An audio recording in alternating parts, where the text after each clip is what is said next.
आप सुन रहे हैं किताब कहानी, जहां हम आपके लिए लाते हैं दुनिया की मशहूर और मुतासिरकुन किताबों की समरी, आसान और दिलचस्प अंदाज में। तो आइए शुरू करते हैं आज की समरी। इंट्रोडक्शन। क्या आपके साथ कभी ऐसा हुआ है कि आपने किसी सामान की ज़रूरत न होते हुए भी उसे सेल्समैन के अच्छे और फ्रेंडली नेचर की वजह से खरीद लिया हो? क्या आप हमेशा मेजॉरिटी लोगों की पसंद के हिसाब से सामान खरीदते हैं? क्या आपको अपने किसी दोस्त से जलन हुई है? क्या आपको कई ऑप्शंस में से एक को चुनना मुश्किल लगता है? अगर आपका जवाब हाँ है, तो आप भी दूसरे लोगों की तरह ही हैं। आप भी गलत सोच की पकड़ में हैं। इस समरी से आपको पता चलेगा कि क्यों लोग क्लियरली सोचने में फेल हो जाते हैं। आप कॉग्निटिव बायसनेस और मेंटल शॉर्टकट के फायदे और नुकसान के बारे में भी जानेंगे। ये समरी आपको फैसले लेने में ज़्यादा लॉजिकल और बेहतर बनने में मदद करेगी। The black sworn. सदियों से लोग यही सोचते आए थे कि हंस सिर्फ सफ़ेद होते हैं। किसी ने भी दूसरे रंग के हंस कभी नहीं देखे थे। इसलिए सभी ने मान लिया था कि हंस सिर्फ सफ़ेद ही होंगे। हालांकि 1697 में विलियम डी व्लैमिंग नाम के एक्सप्लोरर ने ऑस्ट्रेलिया में काले हंस को देखा। तब से ब्लैक स्वॉन यानी काला हंस रेयर, इम्पॉसिबल, अनप्रिडिक्टेबल और हैरान करने वाली घटना का सिंबल बन गया। स्टैटिस्टिशियन और ऐसे लिखने वाले नसीम निकोलस तालिब ने अपनी किताब द ब्लैक स्वॉन में इस कॉन्सेप्ट के बारे में बताया है। आइए इसका एक एग्जाम्पल देखते हैं। हर दिन डाउ जोन्स इंडेक्स थोड़ा ऊपर या नीचे गिरता रहता है। इन्वेस्टर्स को शेयर मार्केट के हल्के उतार चढ़ाव से कोई फर्क नहीं पड़ता। लेकिन 19 अक्टूबर 1987 के दिन इसमें अचानक 22% की गिरावट आई। इस क्रैश ने दुनिया भर के कई लोगों पर असर डाला और आज भी इसे हिस्ट्री में एक खास घटना माना जाता है। इस तरह ब्लैक स्वॉन एक ऐसी घटना है जो आपके जॉब, बिजनेस, आपके जीवन और आपके देश पर असर डालता है। ब्लैक स्वॉन पॉजिटिव या नेगेटिव हो सकता है। आपके करियर में एक बड़ा ब्रेक मिलना या सोने की खान मिलना पॉजिटिव ब्लैक स्वॉन का एग्जाम्पल है। उसी तरह धरती पर एक बड़ा शूटिंग स्टार का टकराना नेगेटिव ब्लैक स्वॉन का एग्जाम्पल है। ऐसी कई चीज़ें हैं जिनके बारे में हम जानते हैं, नोन फैक्ट्स। कुछ ऐसी चीज़ें हैं जिनके बारे में हम नहीं जानते, अननोन फैक्ट्स। और ऐसी चीज़ें भी हैं जिनके बारे में हम जानते ही नहीं कि वो हो भी सकती हैं, अननोन अननोन्स। नोन फैक्ट्स आसान होते हैं, वो जनरल नॉलेज की तरह हैं। नोन अननोन्स सवालों की तरह हैं, जैसे कि यूनिवर्स कितना बड़ा है, क्या इंटरनेट हमें स्मार्ट या स्टूपिड बना रहा है। इस बात का चांस है कि फ्यूचर में हमें इसका जवाब मिलेगा। लेकिन अननोन अननोन्स इन सब से अलग है। एग्जाम्पल के लिए 2 सदियों पहले कोई भी ये भविष्यवाणी नहीं कर सकता था कि सोशल मीडिया हमारे जीवन पर राज करेगा। तो हमें ब्लैक स्वॉन के बारे में जानने की क्यों ज़रूरत है? क्योंकि वो कुछ सालों से बहुत ज़्यादा इंपॉर्टेंट होते जा रहे हैं। हम फ्यूचर के लिए प्लान बनाते हैं, लेकिन ये हमें ब्लैक स्वॉन के लिए पूरी तरह से तैयार नहीं करता है। इसके अलावा हमारा ब्रेन शिकार करने और चीज़ों को इकट्ठा करने में मदद करते हुए डेवलप हुआ है। स्टोन एज में हमारे पूर्वजों का सामना किसी भी एक्स्ट्रा ऑर्डिनरी चीज़ से नहीं हुआ था। वो बस हिरण का पीछा करते थे, जो कभी तेज़, कभी धीमे, कभी मोटा या पतला होता था। उन्होंने जो कुछ भी देखा उसे प्रिडिक्ट करना और सीखना बहुत आसान था। लेकिन आज का मॉडर्न वर्ल्ड अलग है। हमारा ब्रेन टेक्नोलॉजी की प्रोग्रेस के साथ नहीं चल सकता है। कई लोगों ने ब्लैक स्वॉन को एक्सपीरियंस किया है और मिलियनेयर बन गए हैं। एग्जाम्पल के लिए जेके राउलिंग, लैरी पेज और यूसेन बोल्ट, जिन्होंने एक ब्रेक थ्रू से बहुत कामयाबी और पैसा हासिल किया। ऐसा कर पाना हाल के सालों में ही पॉसिबल हो पाया है। तो हमें ब्लैक स्वॉन की नॉलेज से कैसे फ़ायदा हो सकता है? अपने आप को उस सिचुएशन में रखें जहां आपके पास एक पॉजिटिव ब्लैक स्वॉन हो सकता है। बड़े बड़े बिजनेसमैन, आर्टिस्ट और इन्वेस्टर्स जैसे लोगों के पास ज़्यादा मौके होते हैं, क्योंकि किसी न किसी दिन बहुत से लोगों को उनका प्रोडक्ट पसंद आ जाता है। दूसरी तरफ एम्प्लॉयज़, जर्नलिस्ट्स या डेंटिस्ट्स जैसे लोग जो अपना टाइम बेचते हैं, उनके पास कम मौके होते हैं, क्योंकि उनका बड़ा ब्रेक कभी नहीं आता है। नॉर्मली आप कर्ज से दूर रहकर, पैसे बचाकर और सावधानी से अपने पैसे इन्वेस्ट करके नेगेटिव ब्लैक स्वॉन से बच सकते हैं। बचत करें, चाहे आपको बड़ा ब्रेक मिले या ना मिले। Social proof. इमेजिन कीजिए कि आप किसी कॉन्सर्ट में जा रहे हैं। रास्ते में आप देखते हैं कि बहुत से लोगों की भीड़ आसमान की ओर देख रही है। नेचुरली आप भी जानना चाहते हैं कि आखिर माजरा क्या है और आसमान की ओर देखने लगते हैं। इसे सोशल प्रूफ कहते हैं। कॉन्सर्ट में सोलो परफॉर्मेंस देने वाला आर्टिस्ट एक्स्ट्रॉर्डिनरी स्किल दिखाता है। ऑडियंस में से कोई एक ताली बजाने लगता है और देखते ही देखते बाकी लोग भी ताली बजाने लगते हैं, जिसमें आप भी शामिल हैं। ये भी सोशल प्रूफ है। कॉन्सर्ट की खत्म होने पर आप अपना कोट वापस लेने के लिए काउंटर पर जाते हैं। आप देखते हैं कि कुछ लोग वहां के स्टाफ को टिप दे रहे हैं, जबकि उनकी सर्विस कॉन्सर्ट के टिकट प्राइस में पहले से ही शामिल था। अब सोशल प्रूफ की वजह से आप भी दूसरों की तरह वहां टिप देते हैं। सोशल प्रूफ को भेड़ चाल भी कहा जा सकता है। ये तब होता है जब लोग दूसरों को फॉलो करते हैं और मानते हैं कि वो जो काम कर रहे हैं वो सही है। जब ज्यादा लोग कोई काम करते हैं या किसी बात को मानते हैं तो ऐसा मान लिया जाता है कि वो सही व्यवहार या विचार ही होगा। इंसान बिना सोचे समझे दूसरों की देखा-देखी करता है। फैशन, फूड और ट्रेंड के पीछे का कारण यही सोशल प्रूफ ही है। इसके नेगेटिव इफेक्ट भी हो सकते हैं, जैसे जब लोग शेयर मार्केट में घबरा जाते हैं या धर्म के नाम पर एक साथ सामूहिक आत्महत्या कर लेते हैं। 1950s में फेमस साइकोलॉजिस्ट सोलोमन एश ने एक सिंपल सा एक्सपेरिमेंट किया। इसमें दिखाया गया कि कैसे आपके दोस्तों का दबाव आपके कॉमन सेंस को बर्बाद कर सकता है। इसमें एक पार्टिसिपेंट को 4 लाइन बना हुआ एक कागज का टुकड़ा दिया गया। उस पार्टिसिपेंट को सेम हाइट वाले उस लाइन को चुनना था जो ओरिजिनल लाइन के बराबर ऊंचाई वाला था। लाइन ए छोटी थी, लाइन बी लंबी और लाइन सी ओरिजिनल लाइन के जितनी लंबी थी। जब पार्टिसिपेंट टेस्ट रूम में अकेला होता था तो वो हमेशा सही जवाब दे रहा था। तब उसे ये काम आसान लग रहा था। लेकिन फिर उस साइकोलॉजिस्ट ने 5 एक्टर्स हायर किए, जिन्हें उस पार्टिसिपेंट के साथ उस कमरे में टेस्ट में हिस्सा लेने के लिए कहा गया। उन्हें कहा गया था कि उन्हें आंसर में लाइन ए को चुनना है। उन सबकी बात सुनने के बाद पार्टिसिपेंट सोच में पड़ गया और अब 33% बार उसने गलत आंसर बताया, क्योंकि वो उन 5 एक्टर से इन्फ्लुएंस हो गया था जिन्होंने लाइन सी की जगह लाइन ए को सही जवाब बताया था। सोशल प्रूफ का हम पर इतने गहरा असर क्यों पड़ता है? ये हमारे पूर्वजों के लिए जीवित रहने की एक अच्छी स्ट्रैटेजी थी। इमेजिन कीजिए कि 50,000 साल पहले आप सेरेंगेटी के मैदानों पर दूसरे लोगों के साथ शिकार करने गए हैं। अचानक से वो सभी भागकर झाड़ियों के पीछे छुप जाते हैं। अब आप क्या करेंगे? क्या आप रुककर ये सोचेंगे कि उन लोगों ने शेर देखा या कोई ऐसा जानवर जिसे खाया जा सकता था? नहीं, आप तुरंत उस ग्रुप को फॉलो करेंगे। पहले काम करो, बाद में सोचो। उस जमाने में जो इंसान दूसरों से अलग व्यवहार करता था, वो शायद जिंदा नहीं बचता होगा। आप उस होमोसेपियंस के वंशज हैं जो दूसरों की नकल करते थे और जिंदा बच पाते थे। इस तरह सोशल प्रूफ हम में गहराई से समाया हुआ है। हम अभी भी इसका यूज करते हैं, भले ही हमारे जीवन में किसी भी तरह से मदद ना करे। बिजनेस, गवर्नमेंट और लीडर्स अक्सर सोशल प्रूफ के प्रति हमारी कमजोरी का फायदा उठाते हैं। कॉमेडी और टॉक शो पंच लाइन के दौरान रिकॉर्डेड हंसी बजाते हैं ताकि लोगों को हंसने के लिए एनकरेज किया जा सके।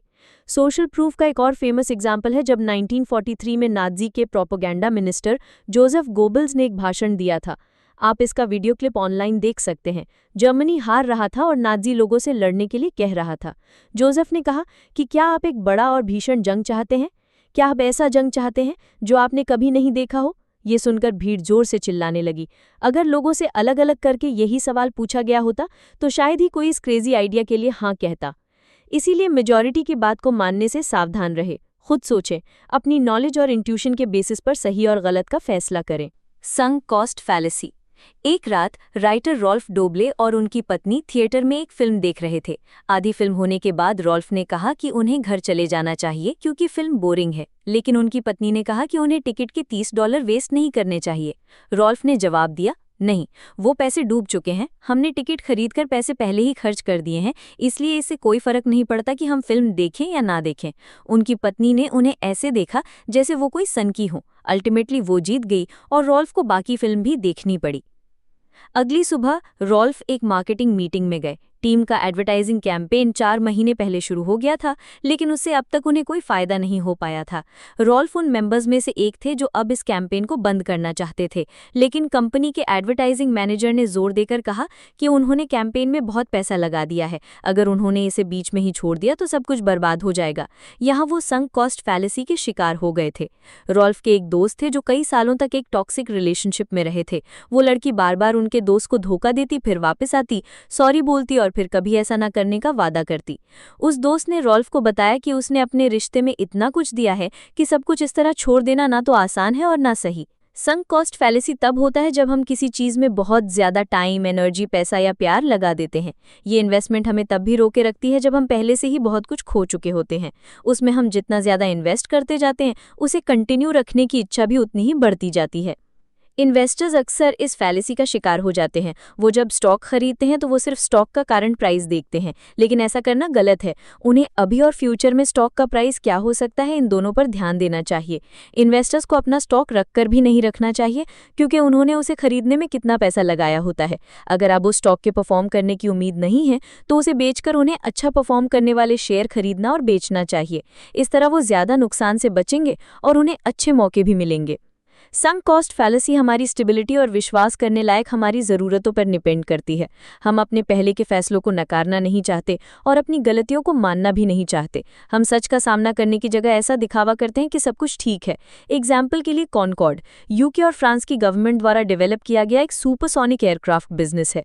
दोनों देशों की गवर्नमेंट को लग रहा था कि ये प्रोजेक्ट कभी सक्सेसफुल नहीं होगा, फिर भी उन्होंने अपनी इमेज बचाए रखने के लिए इसमें पैसा लगाना जारी रखा। कॉनकॉर्ड प्रोजेक्ट को बंद करने का मतलब होता कि यूके और फ्रांस की गवर्नमेंट अपने गलत फैसले को एक्सेप्ट कर रहे हैं। यही गलती यूएस ने भी की थी। वो भी संक कॉस्ट फैलेसी का शिकार हुए थे जब वियतनाम वॉर चल रहा था। ये साफ होने के बावजूद कि अमेरिका हार रहा है, वो फिर भी जंग लड़ते रहे। उन्होंने उसमें इतना कुछ इन्वेस्ट कर दिया था कि अब वो हार मानने को तैयार नहीं थे। अब बारी है आपके सोचने की। क्या आपको लगता है कि आपने किसी ऐसी चीज़ में अपना बहुत सारा टाइम, एनर्जी, पैसा और अटेंशन लगाया है जो अब काम नहीं कर रहा है? आप उस चीज़ में कितना दे चुके हैं, इस पर ध्यान मत दीजिए, बल्कि अगर आप उसे छोड़ सकते हैं तो इसे छोड़ दीजिए और फ्यूचर के बारे में सोचिए। जब आप उसे पकड़ कर रखेंगे तो आप और भी ज्यादा नुकसान उठाएंगे और बेटर अपॉर्चुनिटी को भी खो देंगे। क्या आपने कभी ऐसी सिचुएशन फेस की है जब आपने एयरपोर्ट या रेलवे स्टेशन पर किसी धार्मिक पंथ के मेंबर्स को देखा हो? फिर वो आपके पास आते हैं और आपको फूल या कोई दूसरी चीज़ देने की कोशिश करते हैं। वो आपसे कहते हैं वो सामान फ्री है या उनकी तरफ से गिफ्ट है। आप उन्हें मना करके आगे बढ़ना चाहते थे, लेकिन आप उनका विरोध नहीं कर पाए और आपने उनका सामान एक्सेप्ट कर लिया।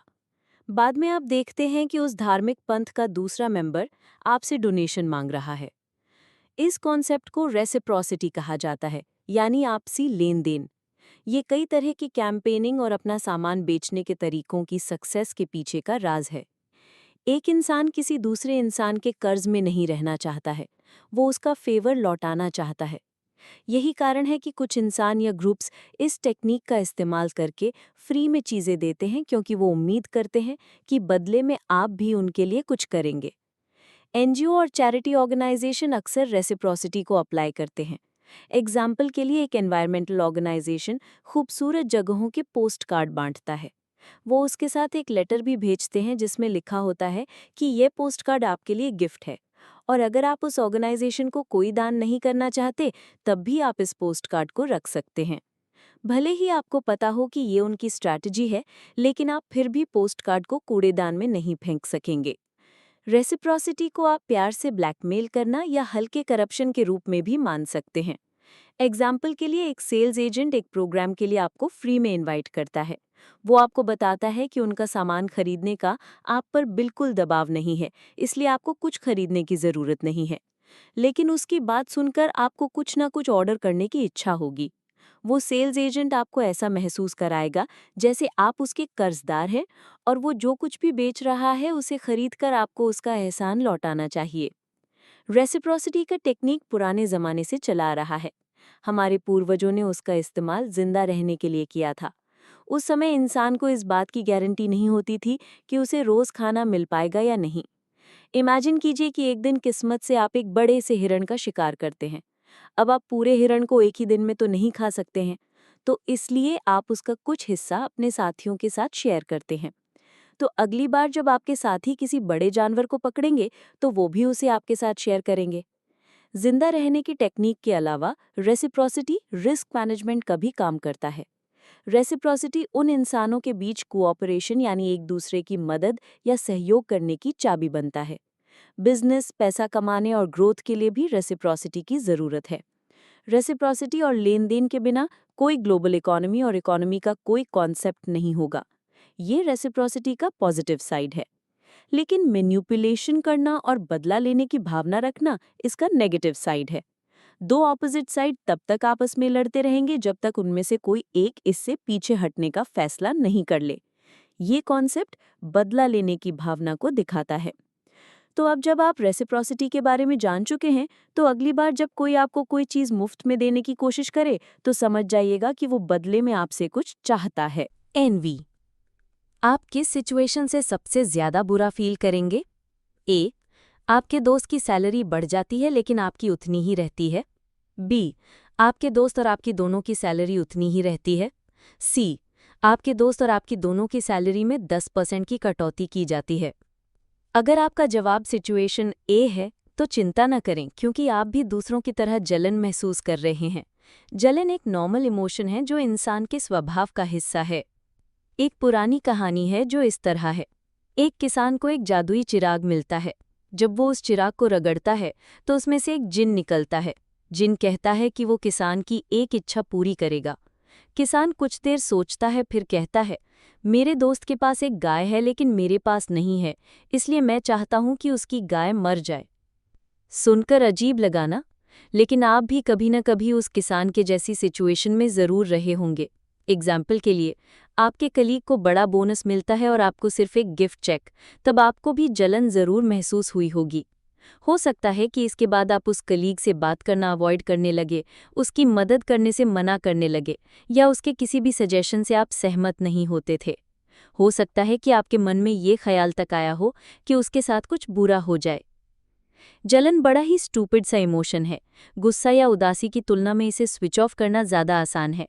जलन महसूस करने से आपको कुछ भी हासिल नहीं होगा। आप किसी के पैसे, स्टेटस, सुंदरता, टैलेंट, सक्सेस से जल सकते हैं, लेकिन ये आपको सिर्फ दुखी करेगा और आपका टाइम बर्बाद करेगा। एनवी यानी ईर्ष्या और जलन को अक्सर एक मान लिया जाता है, लेकिन एनवी का मूल कारण कोई चीज़ होता है, जबकि जलन का मूल कारण कोई इंसान होता है। एनवी 2 लोगों के बीच होता है, जबकि जलन में 3 लोग शामिल होते हैं। एग्जाम्पल के लिए, जॉश सैम से जलन महसूस करता है क्योंकि पड़ोस की सुंदर लड़की उसे ज़्यादा इम्पोर्टेंस देती है। यहाँ समझने वाली बात यह है कि हम अपने उम्र, अपने जैसे करियर और स्टेटस वाले लोगों से जलन महसूस करते हैं। हमें सालों पहले हुए एंटरप्रेन्योर से जलन नहीं होती है। हम जानवरों या पेड़ पौधों से जलन महसूस नहीं करते हैं। हम दूसरे देश के मिलियनेयर से भी नहीं, बल्कि अपने शहर में रहने वाले मिलियनेयर से जलन महसूस करते हैं। हम उन सक्सेसफुल लोगों से जलन महसूस करते हैं जिनका बैकग्राउंड हमारे जैसा ही था। अगर आप एक सीईओ हैं तो आप दूसरे अमीर सीईओ से जलन होगी। अगर आप एक सुपर मॉडल हैं तो आप ज़्यादा फेमस सुपर मॉडल से जलन महसूस करते होंगे। जैसा कि एरिस्टोटल ने कहा था, एक कुम्हार दूसरे कुम्हार से ईर्ष्या करता है। इस तरह आप एक प्रैक्टिकल गलती पर पहुंचते हैं। इमेजिन कीजिए कि आपका स्टार्टअप सक्सेसफुल हो जाता है और आप न्यूयॉर्क के भीड़भाड़ वाले पड़ोस को छोड़कर अपर ईस्ट साइड में रहने चले जाते हैं। कुछ महीनों तक आप अपने पैसे और स्टेटस का मजा लेते हैं। आपके दोस्त आपके नए एड्रेस और आपकी अचीवमेंट से इम्प्रेस होते हैं। लेकिन जल्दी ही आपको एहसास होता है कि अपर ईस्ट साइड के कई लोगों के पास आपसे भी ज़्यादा अच्छे अपार्टमेंट्स हैं। आपके नए दोस्तों के ग्रुप में आप सबसे गरीब हैं। जिन चीज़ों की आप पहले परवाह नहीं करते थे या चाहते नहीं थे, अब वो सब आपको परेशान करने लगती हैं, जैसे लग्जरी आइटम और क्लब का मेंबरशिप वगैरह। तो आप जलन को कैसे कंट्रोल कर सकते हैं? सबसे पहले तो अपनी तुलना किसी से ना करें। दूसरा, अपनी एबिलिटीज़ को ढूंढें, यानी एक ऐसा एरिया जिसमें आप सबसे ज़्यादा अच्छे हैं। इससे कोई फ़र्क नहीं पड़ता कि आपकी एबिलिटी का घेरा कितना छोटा है। इम्पॉर्टेंट बात तो ये है कि आप उस स्किल में बेस्ट होने चाहिए। जलन भी बाकी सभी भावनाओं की तरह है। इसकी जड़ हमारे पूर्वजों से जुड़ी हुई है। जरा सोचिए कि अगर आपके पास की गुफा में रहने वाले पड़ोसी ने किसी जानवर का ज्यादा हिस्सा खुद ले लिया हो और आपको छोटा सा हिस्सा दिया हो, तो आपको जरूर जलन महसूस हुई होगी और आपने कसम खाई होगी कि अगली बार आप एक बड़ा सा जानवर मारकर खुद बड़ा हिस्सा लेंगे। जो शुरुआती इंसान ज्यादा परवाह नहीं करते थे या बेफिक्र थे और ज्यादा मेहनत करने के लिए मोटिवेटेड भी नहीं थे, समय के साथ उनकी नस्ल खत्म हो गई थी और पीछे रह गए हम, जो जलन करने वाले होमोसेपियंस के वंशज हैं। हालांकि मॉडर्न दुनिया में जिंदा रहने के लिए जलन करना अब जरूरी नहीं है। अगर आपके साथ काम करने वाला अगर पोर्शे खरीदता है तो इसका मतलब ये नहीं है कि उसने आपसे कुछ लिया है। याद रखें, किसी से भी जलन न करें। इसके जगह उस इंसान से जलन करें जिसकी तरह आप बनने का सपना देखते हैं और वहां तक पहुंचने की पूरी कोशिश करें। The paradox of choice. एक बार रॉल्फ डॉबेली ने अपने लोकल ग्रोसरी स्टोर में रिसर्च किया। उन्होंने देखा कि वहाँ 134 तरह की शराब, 48 तरह के दही, 64 तरह के अलग अलग सफाई करने के प्रोडक्ट हैं और लगभग 30,000 तरह के सामान हैं जो वहाँ बेचे जा रहे हैं। इससे ये साबित होता है कि आज लोगों के सामने कई तरह के ऑप्शन हैं, जैसे हजारों करियर, सैकड़ों मेंटल डिसऑर्डर और अनगिनत छुट्टियां बिताने की जगह। हिस्ट्री में इंसानों के पास इतने ऑप्शन कभी नहीं थे। जब रॉल्फ छोटे थे तब सिर्फ 3 तरह के दही, 2 टीवी चैनल, 2 तरह के पनीर और एक टेलीफोन स्विस पोस्ट द्वारा चलाया जाता था। टेलीफोन का इस्तेमाल सिर्फ कॉल करने के लिए किया जाता था और लोग इससे संतुष्ट थे। उसके उल्टा, अगर आप आज किसी फ़ोन के स्टोर पर जाते हैं तो आपको फ़ोन के अनगिनत ब्रांड, मॉडल और सर्विस मिल जाएंगे। ज़्यादा ऑप्शन का होना आज प्रोग्रेस का स्टैंडर्ड माना जाने लगा है। ये हमें स्टोन एज के हमारे पूर्वजों से अलग बनाता है। हाँ, ज़्यादा ऑप्शन का होना एक्साइटिंग तो है, लेकिन एक सीमा तक। जब ऑप्शन बहुत ज़्यादा हो जाता है तो ये हमारे लाइफ की क्वालिटी को ख़राब करने लगता है। इस कॉन्सेप्ट को पैराडॉक्स ऑफ चॉइस कहा जाता है। साइकोलॉजिस्ट बैरी श्वार्ट्ज ने अपनी book why the paradox of choice happens में इस बात को समझाया है। असल में कई ऑप्शन होने से मन जैसे सुन्न सा पड़ जाता है। एक सुपरमार्केट ने एक बार एक एक्सपेरिमेंट किया। उन्होंने एक स्टॉल लगाया जहां कस्टमर फ्री में जेली के सैंपल ले सकते थे। वहां टोटल 24 तरह की जेली थी और कस्टमर जितना चाहे उतनी जेली को टेस्ट कर सकते थे और फिर डिस्काउंट पर उसे खरीद सकते थे। अगले दिन सुपरमार्केट के मालिक ने वही एक्सपेरिमेंट दोबारा किया, लेकिन इस बार उन्होंने जेली के सिर्फ 6 फ्लेवर डिस्प्ले किए। तो इसका रिजल्ट क्या हुआ? दूसरे दिन ज्यादा लोगों ने जेली खरीदी थी। पहले दिन लोगों को 24 अलग अलग तरह की जेली में से चुनना मुश्किल लग रहा था, इसलिए उन्होंने कुछ भी नहीं खरीदा था। सुपरमार्केट के मालिक ने यही एक्सपेरिमेंट दूसरे प्रोडक्ट पर भी आजमाया और उन्हें सेम रिजल्ट मिला। कम ऑप्शन होने पर अगले दिन ज्यादा प्रोडक्ट बिके थे। पैराडॉक्स ऑफ चॉइस का दूसरा कारण यह है कि अक्सर ज्यादा ऑप्शन होने से गलत फैसले लिए जाते हैं। एग्जाम्पल के लिए, आप कॉलेज के स्टूडेंट से पूछते हैं कि उन्हें अपने लाइफ पार्टनर में कौन सी क्वालिटी चाहिए। वो जवाब में काइंड, स्मार्ट, अच्छा सेंस ऑफ ह्यूमर जैसे कॉमन क्वालिटीज़ कहते हैं। लेकिन क्या कॉलेज के स्टूडेंट्स सच में डेटिंग करते टाइम इन क्वालिटीज़ के बारे में सोचते हैं? कई सालों पहले एक गांव में एक एवरेज नौजवान उन 20 लड़कियों जिनके साथ वो बड़ा हुआ है में से किसी एक को अपने पार्टनर के तौर पर चुन सकता था। वो एक दूसरे के परिवारों को और उनके बैकग्राउंड को अच्छे से जानते थे। यहाँ नौजवान का फैसला असल में कॉमन पॉजिटिव क्वालिटीज़ पर बेस्ड होता था। आजकल के यंग लोगों के पास ऑनलाइन डेटिंग जैसे ऑप्शन अवेलेबल हैं, जहां उनके पास चुनने के लिए लाखों लोग हैं, लेकिन उन्हें इतने सारे ऑप्शन में से किसी एक को चुनना मुश्किल लगता है। इस तरह उनका ब्रेन उनके डिसीजन को एक क्राइटेरिया पर लाकर लिमिटेड कर देता है, जो है फिजिकल अपीयरेंस यानी लुक्स। पैराडॉक्स ऑफ चॉइस का तीसरा कारण यह है कि ज्यादा ऑप्शन होने से निराशा होती है। एग्जाम्पल के लिए, आप नए जूते खरीदना चाहते हैं। जब स्टोर में 200 वैरायटी के जूते हों तो आप कैसे यकीन करेंगे कि आप सबसे अच्छे जूते चुन रहे हैं? इसका जवाब है कि आप नहीं चुन पाएंगे। आपके पास जितने ज्यादा ऑप्शन होंगे, आप उतने ही ज्यादा कंफ्यूज और नाखुश होंगे या असंतुष्ट होंगे। तो अब इस प्रॉब्लम का उपाय क्या है? उपाय ये है कि किसी स्टोर में जाने या ऑनलाइन ढूंढने से पहले ध्यान से सोचें कि आपको क्या पसंद है। अपने क्राइटेरिया की लिस्ट बनाएं और उस पर टिके रहें। साथ ही ये एक्सेप्ट करें कि आप कभी भी परफेक्ट डिसीजन नहीं ले सकते हैं। अपनी पसंद की गई चीज़ से खुश और संतुष्ट रहना सीखें। यही बात लाइफ पार्टनर ढूंढने पर भी अप्लाई होती है। आपको कभी परफेक्ट इंसान नहीं मिलेगा, इसलिए आप जिसे चुनते हैं उसे उसकी खामियों के साथ अपनाना और प्यार करना सीखिए। Chauffeur knowledge. 1981 में मैक्स प्लैंक को फिजिक्स के लिए नोबेल प्राइज दिया गया और उन्होंने पूरे जर्मनी का टूर किया। वो जहां भी जाते क्वांटम मैकेनिक्स के बारे में लेक्चर देते। वो हर जगह एग्जैक्टली सेम लेक्चर दिया करते थे। जल्द ही उनके ड्राइवर ने उस लेक्चर के एक एक शब्द को याद कर लिया। एक दिन उसे एक जबरदस्त आइडिया आया। ड्राइवर ने प्लैंक से कहा, क्या हर जगह एक ही लेक्चर देते देते आप बोर नहीं हो गए प्रोफेसर प्लैंक?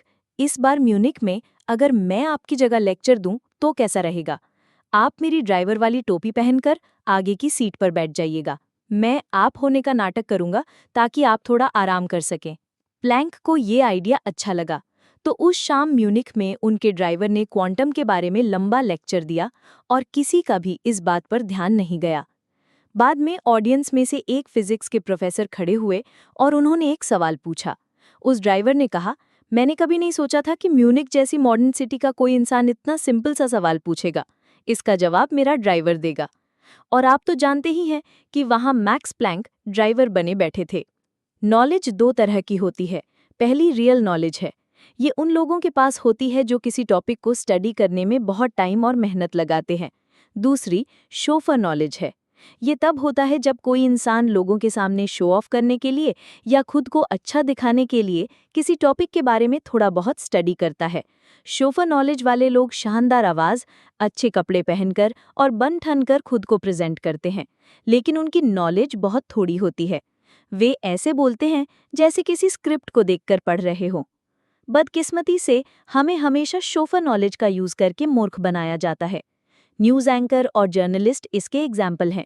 वैसे तो न्यूज़ एंकर उन टॉपिक्स के बारे में बड़े जानकार लगते हैं जिनके बारे में वो न्यूज़ प्रेजेंट करते हैं, लेकिन असल में वो बस एक रेडी स्क्रिप्ट को ही पढ़ते हैं। न्यूज़ एंकर ऐसे पैनल डिस्कशन ऑर्गेनाइज करते हैं जिसके बारे में उन्हें खुद पूरी नॉलेज नहीं होती है।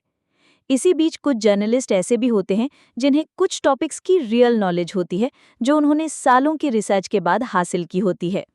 वो टॉपिक की गहराई को समझने की और उसमें शामिल लोगों की कहानियों को जानने की पूरी कोशिश करते हैं। हालांकि कई जर्नलिस्ट अभी भी शोफर नॉलेज की लिस्ट में आते हैं। वे गूगल सर्च और सुनी सुनाई बातों के बेसिस पर आर्टिकल लिखते हैं। उनके रिपोर्ट हमेशा बायस्ड यानी पक्षपात करने वाली, छोटी और तंज कसने वाली होती है, क्योंकि उनके पास रियल नॉलेज की कमी होती है। इसलिए शोफर नॉलेज का शिकार होने से बचने के लिए आपको सावधान रहना होगा। एक सच्चे एक्सपर्ट और ढोंगी के बीच में फ़र्क ये है कि एक्सपर्ट्स अगर कुछ नहीं जानते हैं तो इस बात को एक्सेप्ट करते हैं। वो अपनी नॉलेज की लिमिट को पहचानते हैं। उनसे अगर कोई सवाल पूछा जाता है जिसका जवाब उन्हें पता नहीं होता है तो वो कह देते हैं कि मुझे नहीं पता। लेकिन ढोंगी ऐसा साफ साफ कहने के बजाय बात को गोल गोल घुमा देते हैं या फैंसी शब्द बोलने लगते हैं। लाइकिंग बायस। रॉल्फ डोबेली के दोस्त केविन ने एक बार महंगी वाइन की 2 बोतलें खरीदी थी। केविन शायद ही कभी वाइन पीते थे, वो तो सस्ती वाइन तक नहीं पीते थे। फिर भी वो सेल्समैन इतना अच्छा आदमी था कि उसने वाइन खरीदने के लिए केविन पर बिल्कुल जोर नहीं दिया और इस बात से खुश होकर केविन ने उससे वाइन खरीद ली। इस बीच जो गिरार्ड के कार सेल्समैन हैं, शायद वो दुनिया के सबसे सक्सेसफुल कार सेल्समैन हैं। जो ने सभी सेल्स एजेंट्स को एक कमाल की टिप दी कि सबसे इफेक्टिव सेल्स टेक्निक है कस्टमर को ये विश्वास दिलाना कि आप उन्हें पसंद करते हैं और उनकी परवाह करते हैं। जो हर महीने अपने कस्टमर्स को एक कार्ड भेजते हैं जिस पर लिखा होता है, हम आपको पसंद करते हैं। इस कॉन्सेप्ट को लाइकिंग बायस कहा जाता है। इसका मतलब है कि हम जिस इंसान को जितना ज़्यादा पसंद करते हैं उससे कुछ खरीदने या उसकी मदद करना चाहते हैं। एक रिसर्च से पता चला है कि हम उन लोगों को ज़्यादा पसंद करते हैं, ए, जो फिजिकली अट्रैक्टिव होते हैं, बी, हमारे जैसे बैकग्राउंड, पर्सनैलिटी या इंटरेस्ट वाले होते हैं, और सी, हमें पसंद करते हैं या ज़्यादा वैल्यूबल महसूस कराते हैं। एडवर्टाइजमेंट की दुनिया पहले 2 स्टैंडर्ड्स को यूज़ करती है। एडवर्टाइजमेंट में अट्रैक्टिव लोगों को लिया जाता है। जो लोग दिखने में खास नहीं हैं, उन्हें एडवर्टाइजमेंट, होर्डिंग या मैगजीन में कभी नहीं दिखाया जाता है। उन्हें हमेशा मीडिया में अनफ्रेंडली और अनप्लेजेंट रूप में दिखाया जाता है। अट्रैक्टिव लोगों के अलावा एडवर्टाइजमेंट में ऐसे लोगों को दिखाया जाता है जो आपके और मेरे जैसे होते हैं, यानी जिन्हें देखकर ऐसा लगता है कि वो हमारे जैसे सिचुएशन या बैकग्राउंड से आए हैं। एग्जाम्पल के लिए कपड़े धोने वाले डिटर्जेंट की एड में हाउसवाइफ को दिखाया जाता है क्योंकि वो इस प्रोडक्ट की टारगेट ऑडियंस है। मिररिंग भी एड में यूज़ की जाने वाली एक टेक्निक है। इसमें सेल्स एजेंट पोटेंशियल कस्टमर के शब्दों, हाव भाव और चेहरे के एक्सप्रेशन को मिरर यानी कॉपी करते हैं।